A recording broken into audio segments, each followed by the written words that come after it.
Welcome to Leaping the Abyss, a set of 7 podcasts hosted by Gail and Matt Taylor designed to help listeners think about their own agency and world perspective, and how individual ideas, values, actions, and beliefs help to shape and give life to the emerging paradigm, by design or default.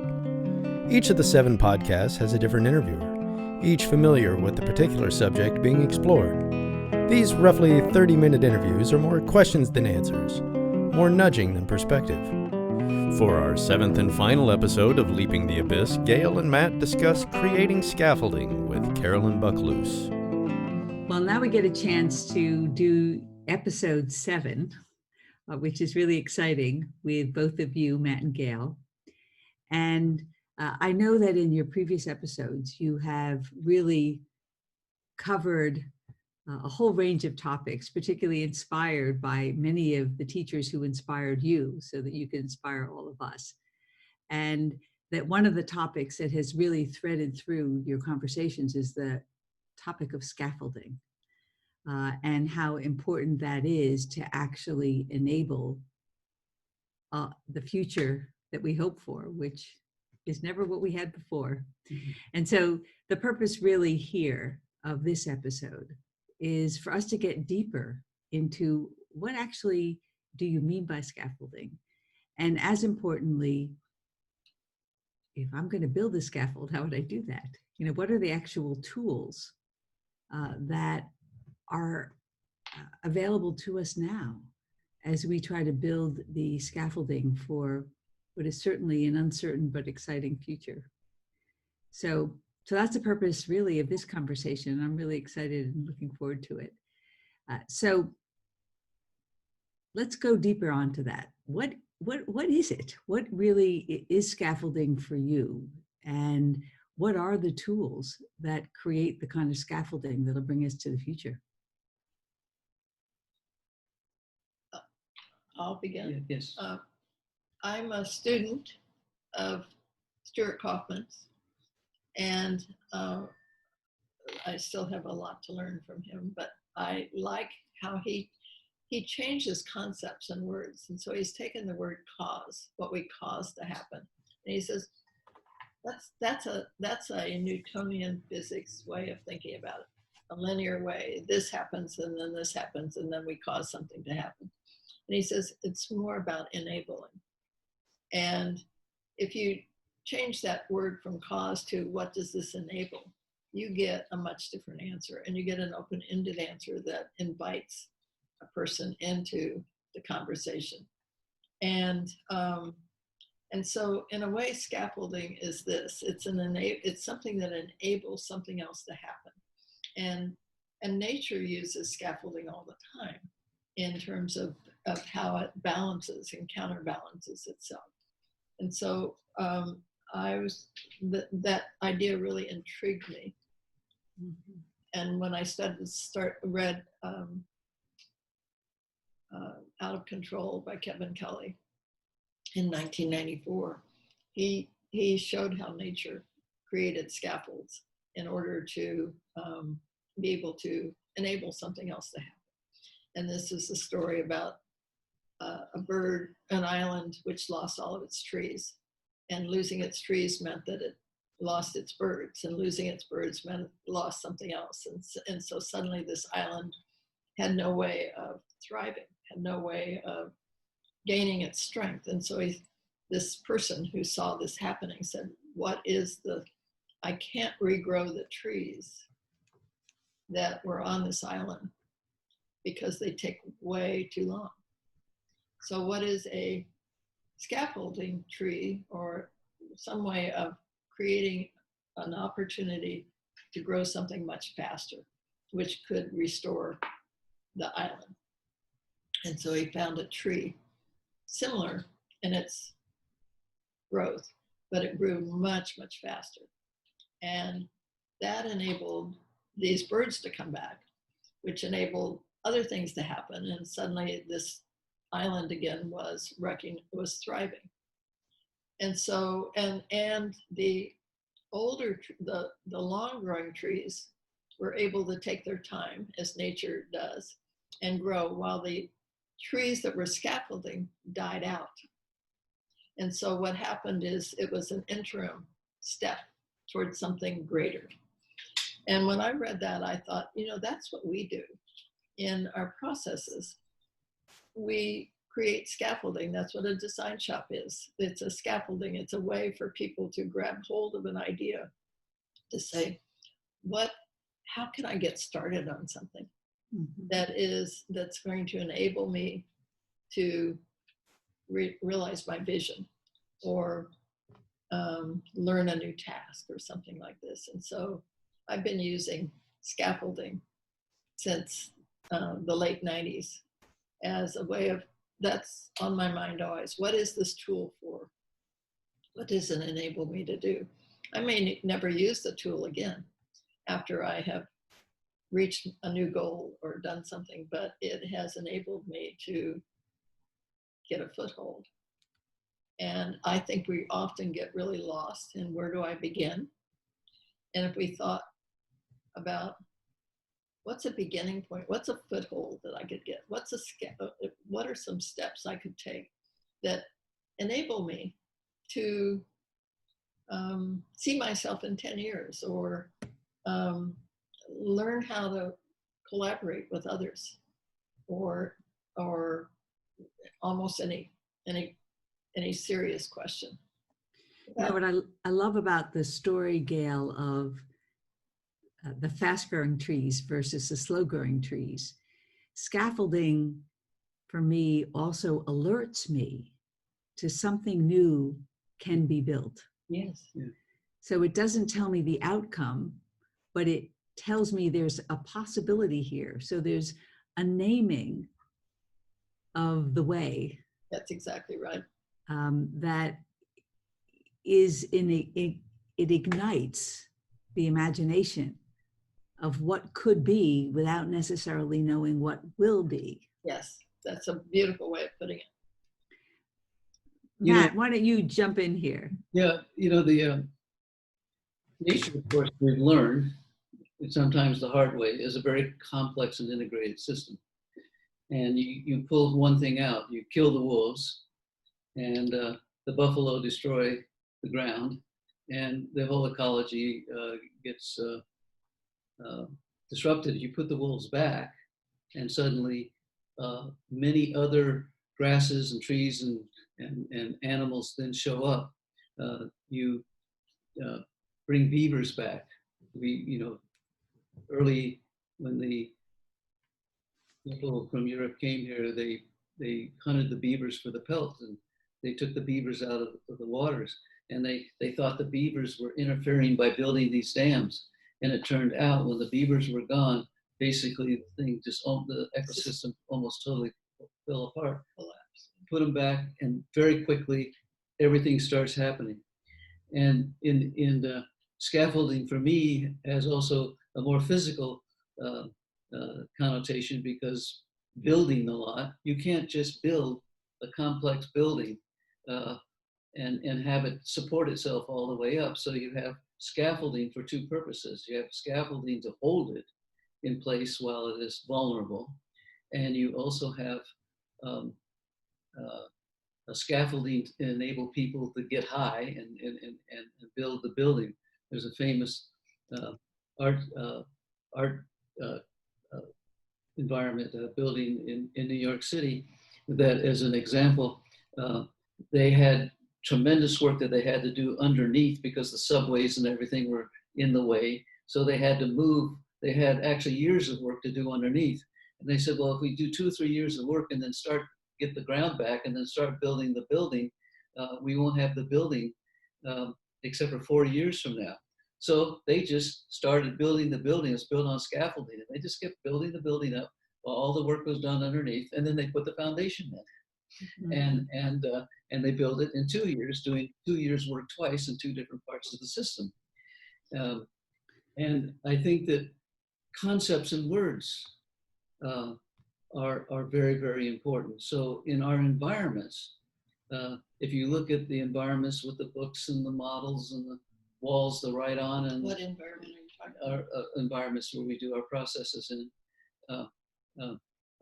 we're creating an environment, and it's a different environment They're not walking into a boardroom that has tables 56 inches across where you out of interpersonal relationship. You're not walking into a place that is exactly the way that is home, and therefore the habit in the habitat, the habit will be to act that way. And we know that when people start to work on a project, now the scientists are saying the brain actually makes a workspace, a workplace. They actually call it a workplace. And the first thing it does is it goes out and makes the connections with everything that's relevant to it as the brain sees it. And then the second thing it does, it resists, makes it harder to think about things that are not in that category. So let me follow up on that, because I think what you're pointing to is an example of tools. Yes. You know, that a scaffolding comes in many different forms. Yes. So I'd love to hear from each of you, maybe starting with you, Gail. What are some more examples of really important tools that you believe are going to be important as scaffolding to enable the future? Well, I think that when Matt and I created our process, we created a set of axioms, and we meant those axioms to be scaffolds. I mean, we didn't say that, but they're tools that by their statements gave people permission to think differently and ask different kinds of questions. And so it was, we put them out there, just read them in the beginning, and talked about them a little bit, but basically they were enabling freedom of constraints and asking for new ways of thinking, giving permission. Mm-hmm. And so I would call those scaffolding. I think that when we let me just stop you there, because I'd love to hear 2 or 3 of your favorite axioms. I'll give one. You can't get there from here. You can bring there to here, bit by bit, every day. Now, that relieves the mind, because people come in to solve a problem. We've got to build a new car. So, they immediately want to talk about how to build a new car, or what the new car might be, and the whole thing, but they leave out half the creative process, the conversations, the finding new concepts, going through some exercises that enables them to look at it in different ways, maybe having the people who build the car in there instead of getting something to build later, having the entire community there, going through some metaphors. Well, how does a forest build? How does the rainforest maintain itself? Getting away from the task as they know it, because the task as they know it obviously is not working for them, or they wouldn't be coming in and trying to figure out it the way they are. And when they go through that exercise, they have a whole bunch of new ideas, and then they start to build a vision. But what they find out, if they follow our way of thinking about it, is that's a complex several-year process to come out with a brand new automobile that is genuinely innovative and new. And so you don't go at it necessarily. You have to have a strategy, and you do prototypes and things like that. You build kit cars. You figure out new ways. We have worked with some of the companies, and then they've come back and shown us, look at, we didn't have to do everything new in this car. This transmission came from General Motors, and this came from here, and this came from here. Yeah, and we took this engine that was a truck engine, and it's in a sports car. And so, you see what they did. So I heard 2 more ideas of tools. I heard metaphors are a tool. Am I right? Yes. And I also heard models, prototypes are a tool. And that leads to another axiom that I love, which is the first step to knowing something is knowing that you don't know. And I love this one because what you see is what you are. what you become. And so suddenly when you realize and admit, I don't know that, that's a really important step. And the next step is, do I want to know that? And if so, where do I begin?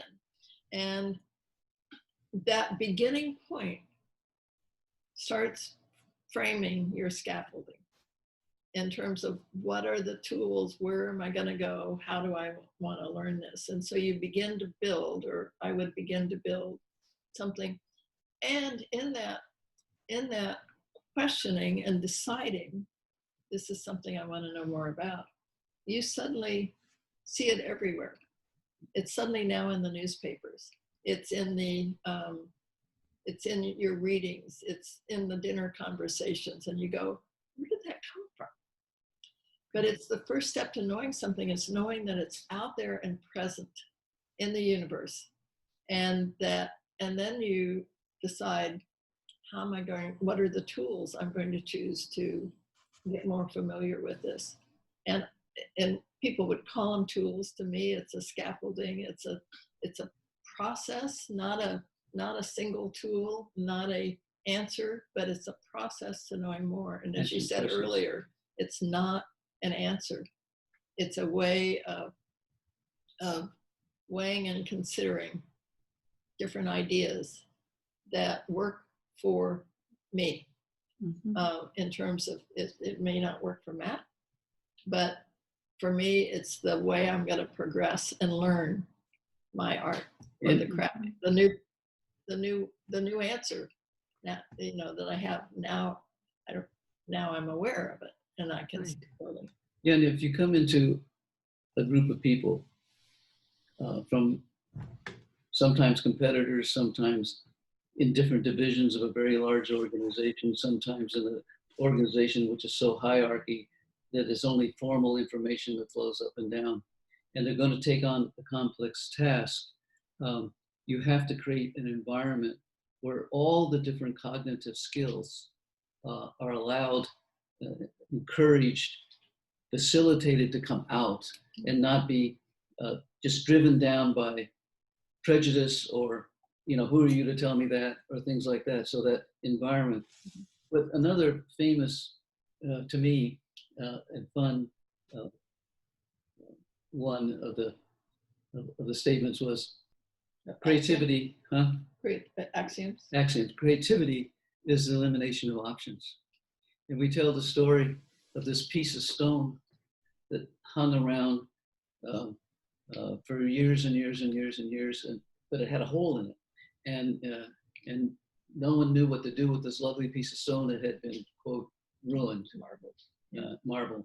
And when it was carved,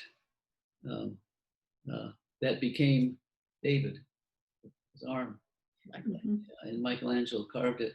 And later, when it was shown, the story goes that someone came up said to Michelangelo, "How did you conceive of this? How did you make this fantastic, beautiful thing?" He says, "Well, it was simple. Like I just chipped away everything that wasn't David." Right. Which is scaffolding. Yeah. Which is scaffolding. So when Matt talks about when a beautiful building, or when I complete a workshop and I go, wow, I'm ready to go off on my adventure because I have taken this. I've done a design shop, or taken a workshop, or I've read a book.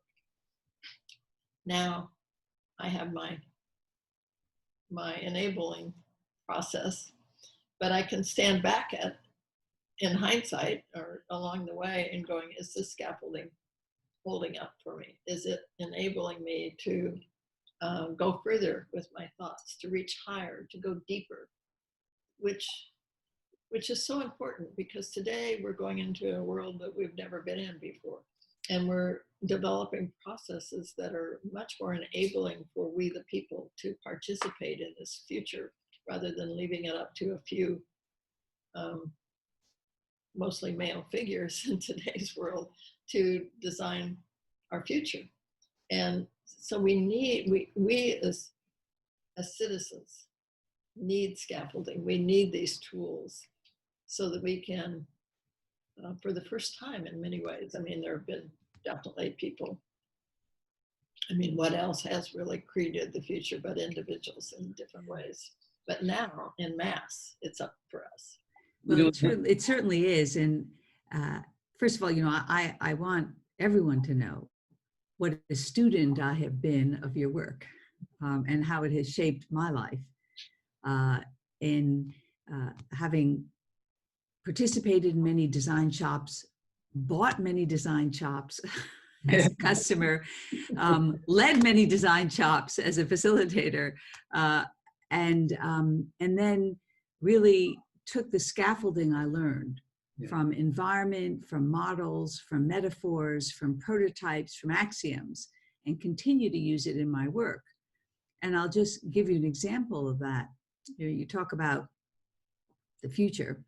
One of the Joseph Campbell, the great mythologist, really talked about the scaffolding of the hero's journey in terms of the archetype of what is in fact the story that is in every culture. And he called it the monomyth, the hero's journey. And there was real scaffolding there in terms of what it was. Except after he died, he was also a teacher, a professor at Sarah Lawrence. Mm-hmm. And after he died, all of his pronouncements about women were put together in a book called Goddesses. And one of the things that he said about women is that the mythic models no longer work because of technology, because of the rise of women, because of all the things we know. And then this is a quote from him about women, that we are the ancestors of an age to come, the mythic models that will be the generators of the future. That's beautiful. It's so beautiful. And the female energy is one of scaffolding. It's one of enabling everything else to happen, whether it's raising a child or supporting our husbands or the male counterparts and all of this. It's an enable. Scaffolding's so important. Yes. We probably don't call it that, but it. And we should, because the old stories no longer serve us. Yes. They in fact contain us, compress us, and allow us to betray ourselves and each other. Yeah. And I want to just share that I've tried to take everything I know that you and your work have taught me to create a different kind of scaffolding, something I call the decade game. Mm-hmm. And I currently do it with women, which is how to, and you're going to recognize this axiom, create a life by design, not default, which comes straight out of the design shops. But the scaffolding I use is the recognition that in a decade, we have 87,600 hours. And if we sleep 8 hours a night, that leaves 50,000 hours. And the scaffolding is that it takes only 10,000 hours to become a world expert if you are willing to practice with masters. Yes. So the scaffolding says, a world expert in what? It's to define the work. So how do I want to be known 10 years from now as a master of myself? Mm-hmm. How do I want to be known 10 years from now as a master in my relationship with the people I love? What does mastery look like in my craft? What does mastery look like in my learning journey? And what does mastery look like in my contribution to other masters? All in service of why I believe I'm on the planet. Yes. My own metaphor for purpose. Yes. And the scaffolding, a tool, is the power of naming, because you in fact are the chief experience officer of your life, the CEO, and the chief investment officer. Mm-hmm. And you have a chance to invest 50,000 hours plus your talents, your trust, and your treasures. And you have the choice to be as epic as possible. But that is all a scaffolding that helps women take responsibility for their heroine's journey. Yeah, that's so beautiful. And you make me realize that scaffolding is often invisible. Yes. So it's, I mean, when you watch it in a building, you can see it, but we're not talking about that only, but it's often invisible too. And so women's work has been creating scaffolding for our children, our friends, our parents, and it's often invisible in terms of the things we're putting in place, which enable them to grow and learn or find respite in their elder age and things like that. Yes, it's invisible, and it also can be faulty. Yes, Right? that's true. And that's what the archetypes are. Mm-hmm. So how do you have the right scaffolding? And I guess that's another thing I would say, that one thing about scaffolding, when we can see it physically, is we can measure when it stops being effective. Yes. And so I guess one of the tools is measurement, right? How do you know that the scaffolding is the right scaffolding? Because you have to try alternatives. Mm. But one other thing, there's also effective scaffolding. You illustrated an example where by bringing together the right information and knowledge around well-tested and well-written things, it creates that metaphor and that environment. But also there's a randomness and a kind of a open-end aspect of scaffolding. One really nice example is, as you know, our environments have, even the ones that we have to carry around, have books and artifacts and works of art and big chessboards laying out where people can play as they walk by, and lots of puzzles. And we were doing one design shop for the Air Force. The Air Force has 3 levels of testing. And the last one is after the plane is flying and everything is good and everybody loves it, a group has to come together that's independent and say, okay, 20 years ago, you started this research. And our job now, and we know it flies and we know it does things, but our job now is, do we need it now? Or has the world changed in that period of time? And they have to stay and they report directly to Congress, whether Congress should then go ahead and put the plane in the mass manufacturing. But there was big arguments about that, and we did a design shop. The detail isn't important, but in our design shops, if people want to move around and do things, we don't say sit down. You all have to pay attention. And there was 1 or 2 people that were very obviously hand-oriented and touchy and stuff like that. And this one person spent a lot of the design shop putting together one of these puzzles that, it looks like it can never go together. And in the last day, there was a group way over there that was working on the legal problem of how change can be done, that we don't violate Congress. And a group over here was working on a technical problem. And this one person had gone to on top of a library table, and he was putting this thing and putting it together. And about 3 or 4 or 5 people got around him because they could see he just about got it. And just as he got it, they let out a big cheer. And then over here, the people working on a technical problem at the same time put up a big cheer and came running to the center. And the people that were working on the other problem lit up a big cheer because they solved their problem. They all collided in the center.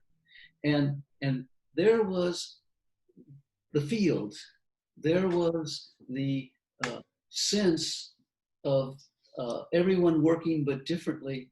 And it was one of the most graphic models that we don't do things all by ourselves, and what other people are doing around us and their energy and their attention is actually affecting us even if they're 20, 30, 40 feet away. And the whole thing was a metaphor that the problem was solved.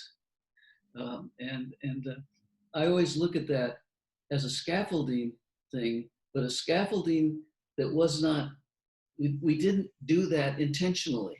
we had created an environment that had enough variety for the people themselves to find a path that enabled something like that to happen. Yeah, that's really important. And you talk about place. Dana Zohar, who's written a lot about complexity and complex systems, gives credit to place where she wrote her book. Mm-hmm. And she says, I could not have written this book without hearing the bells of the chapel and being within the Cambridge environment that was so supportive, and the coffee shops and the places. She said that helped me write my book. All the other people doing serious work and research. And so, I love the, there's a phrase that Rob and I use about, do we have the space, which isn't physical? It's, do we have the space that everyone has been included? Yes. Do we have the place, mm-hmm. which is both the right place, right time? Mm-hmm. And do we have the grace? Yeah. The grace. The space, the place, and the grace, all of which have different tools of scaffolding in them. Yeah. But all are really important to be able to create the magic. Yes. Yes. Yes. And the interesting thing is, we do all these things, we play with them, we watch what people do, we adjust it during the period of time that people are working together, and that could be a design shop, or it could be a bunch of people out building a building, which is a much longer and messier process. But at the same time, you create that place, you create that mental space, you approach problem solving in a certain way. You get out there, and a lot of workmen who've been doing it for 30, 40 years, and something isn't working because the design didn't account for certain things. And the old tendency is to say, well, do this, this, and this. What I learned to do is ask them, well, what? Ask them a bunch of questions, and ask a bunch of questions, and pretty soon they came to the answer. So an answer that I didn't have the experience and the age and the intelligence to do, but I was able to bring them to the answer. Yeah. In hindsight, just one more thing. In hindsight, I realized that that's what I did with my second grade students. Mm-hmm. All I did was create a scaffolding for them. Mm-hmm. Yeah. And they went well beyond anything. I learned, they taught me very early that it didn't matter if I stood in the front of the room and told them things. They weren't going to listen necessarily. But when I got out of the way with a few simple rules and said, okay, I found out they loved to collaborate. They loved to play together. They loved to answer complex questions. Yeah. They had this innate ability to thrive. All I had to do was build this lighthearted scaffolding with a few simple boundaries and stand and get out of the way. And the prairie recreated itself. Yeah. You know, I must say, as a mother and a grandmother, I'm still learning the importance of constantly modifying the scaffolding, i.e. boundaries, as my work changes. Yeah. I was going to say that. So their work changes, right? Yes. Because, as organizations or people mature, their job changes. And that requires a whole new set of scaffolding. Yes. Yes. I know we're nearing our time together, but I really want to bring the real world in right now. You're in my house. It's been absolutely amazing. And we're in the middle of a maelstrom of the coronavirus. I was on the phone on several different board meetings today around what do we cancel? Do we cancel? What is the responsibility of leaders? What does it really mean to be in community now that we have vivid understanding of the connectivity that we're in? And we're beginning to get a sense that the world is finally convincing us that there is a change. Yeah. And what was hard to understand is becoming more tangible. So I want to end this conversation about tools and scaffolding around what is the role of leaders in building the communities of practice that will in fact be necessary, whether it's community of practice, community of living, the community of human beings and the community of human doings. Yeah. What's the wisdom you want to sort of document right now in terms of the tools of scaffolding that we should be thinking about employing as we really enter the reality that we are in a dramatically different future?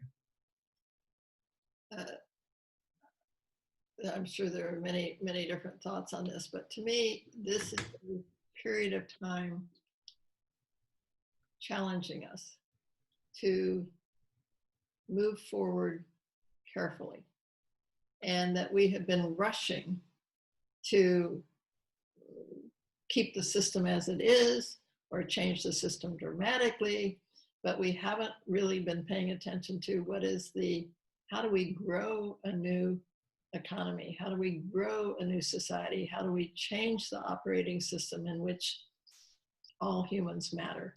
And so this is in a way, I think nature's providing for us, as nature is wont to do, and that she's saying, slow down,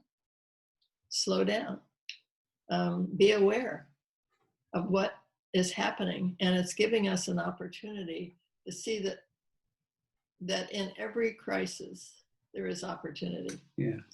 And we must take, and we have the scaffoldings. I mean, we have so many tools today.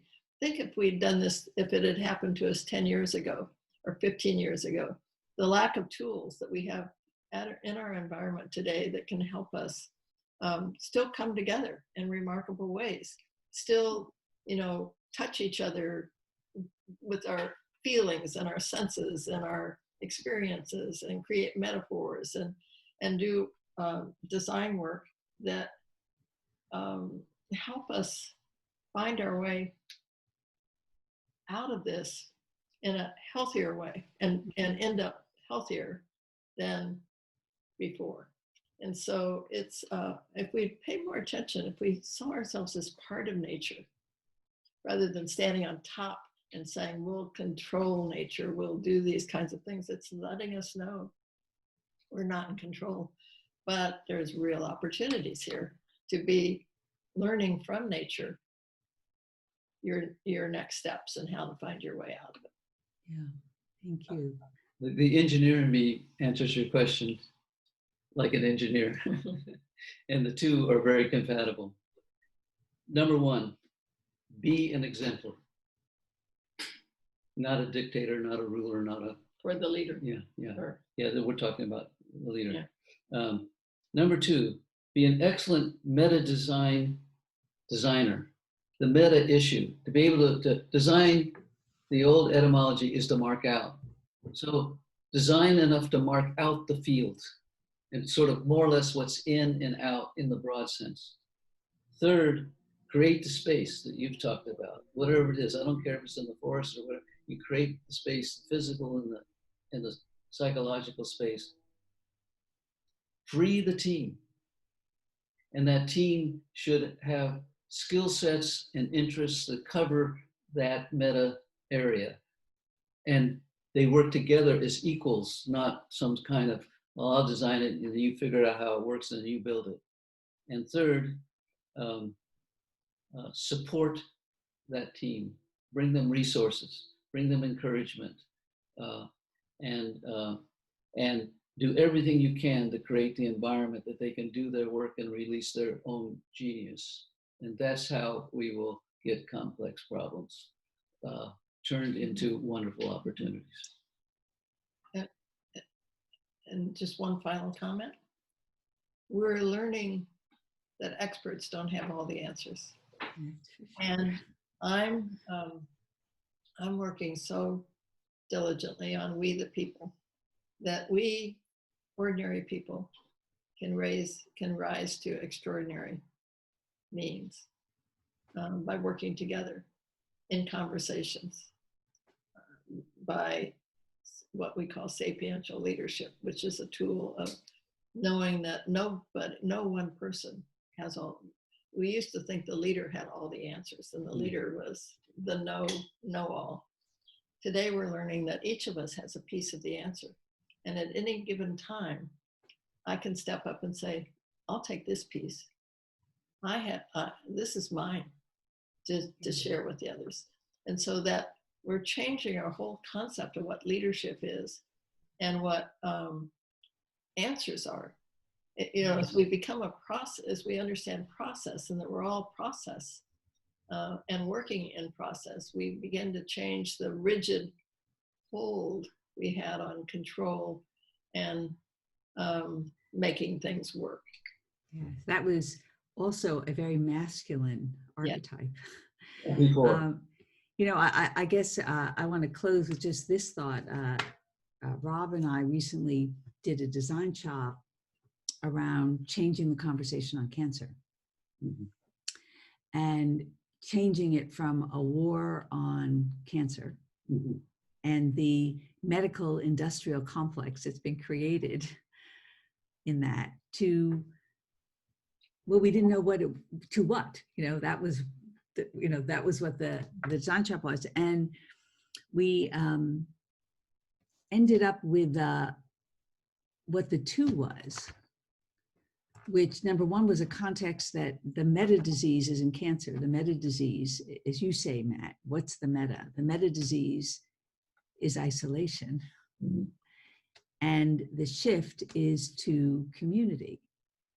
And one of the things that makes me think about these conversations that you've been having over the last 7 episodes is the actual word conversation means to turn with.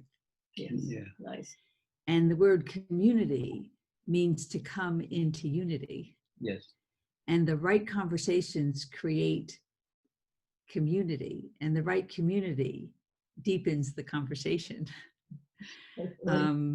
So, I'm looking forward to a deepening conversation with the community that you have built and are continuing to build around how do we do the work that creates the future. Yeah, that's beautiful. Our first design principle is begin with conversations. Well, there you go. Yeah. There you go. So we're going to end this conversation. Well, But that doesn't. we can go on until midnight if you want. That's right. But I know where the wine is. So now everyone can't continue this conversation with us, but they can continue with you in the fall. That's Exactly. right. And anything you want to say about that? Well, we are so delighted with these podcasts and how they're turning out that we have had in the back of our mind that we're going to develop a master course, basic and hopefully have this ready for fall to so that we can go deeper and that participants can have a voice, because these have just been a conversation with 3 of us, but we want the voices of many to be able to dip in, and those 7 workshop series, we again think in 7 will be scaffolding to Perfect. a richer, fuller life with Earth. Where everyone is a Yeah. teacher and everyone is a student. Yeah. Well, I love that. We'll look forward to it. All right. So thank you, Matt and Gail, for your long, long years of an amazing work. Thank you. It's made such a difference. We're happy Thank that you're carrying it forward. Yes, you and Rob are taking It- it space. It's a gift. All right. I'll see you over at the wine bar. Okay. Thank you for checking out the Leaping the Abyss video and podcast series. You can always find more information on the series by visiting bodyofknowledge.online.